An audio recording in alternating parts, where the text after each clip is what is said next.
কি কৰি আছে আপোনালোকে? ভাত বনালে নে? মই ইয়া দেখিছেনে ভাতৰ যোগাৰ কৰি আছো আৰু সেইটো কাৰণে মই ইয়া কি কাটি আছো চাওক। এয়া কোনে কোনে চিনি পাইছে বাৰু?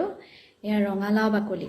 ৰঙালাওটো খালো আৰু বাকলিটো কিন্তু পেলাই দিয়াত নাই, সেইটো কাৰণে মই এতিয়া জলকীয়া দি এনেকৈ ভাজি বনাবৰ কাৰণে কাটি আছো।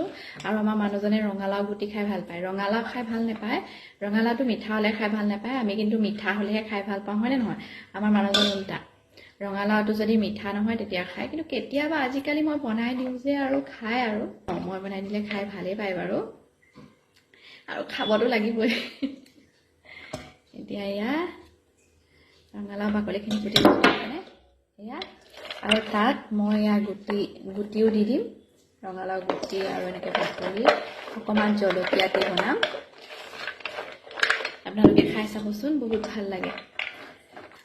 এয়া মই এতিয়া কুটি আছোঁ, তাকে ভাবি আছোঁ কুটি থাকোঁতে, এনেকৈ যদি বাকলি হওক কিবা হওক এইবোৰ যদি চব খাবলৈ লাগি যাওঁ, অতি সোনকালে ধনী মানুহ হৈ যাম, হয়নে নহয় বাৰু?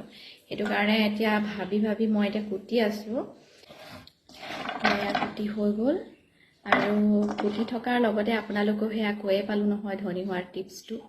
আপোনালোকে আকৌ মোৰ টিপছটো ফ'ল' নকৰিব দেই। প্ৰথমতে মোক ধনী হৈ ল'বলৈ দিয়ক, তাৰ পৰা আপোনালোক ধনী হৈ থাকিব দেই।